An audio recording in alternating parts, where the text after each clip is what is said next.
Piracy is the ghost that haunts the PC gaming industry.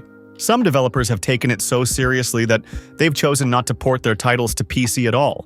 Or if they do, they pile on layers of DRM in a Valiant. Today, we're going to dissect the world of piracy itself, taking a look at how it operates and the groups that keep it alive. If you know someone who's more curious than cautious, this video might just be for them. At its core, game piracy is about tweaking DRM files, the bits and pieces that decide if you've actually paid for the game or not. Anti-tamper software like Arxon and Denuvo are supposed to be the gatekeepers, but cracks, modified files, have a way of slipping through. There are different groups involved in this ecosystem, each playing its own role in making sure your free game gets to you. Let's start with the big players, the pirate groups. First up, we have the warez scene. Groups like Codex, Conspiracy, Steampunks, Reloaded, and Fairlight are the names you might recognize. They're known for producing cracks that are consistent, reliable, and secure. No small feat in a world where a bad crack can crash your system, or worse.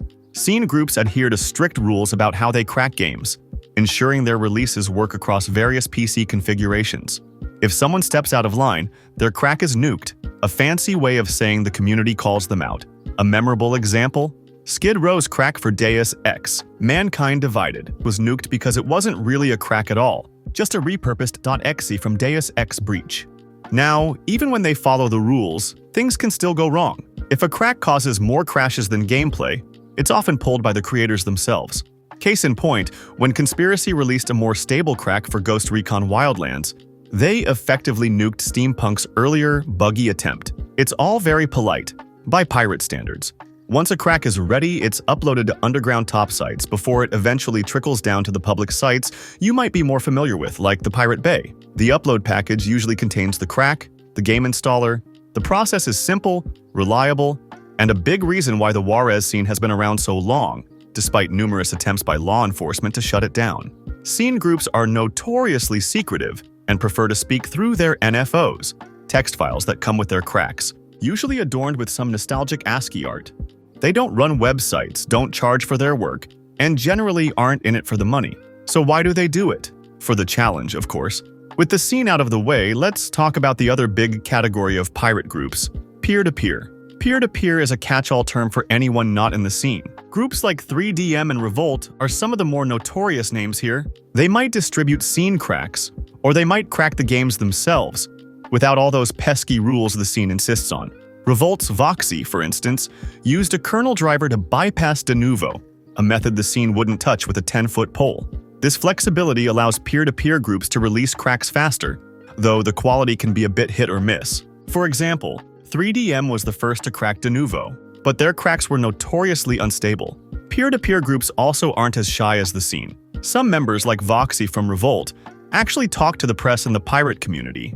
Unlike the scene, some peer-to-peer groups have figured out how to make a buck off their work, often asking for donations.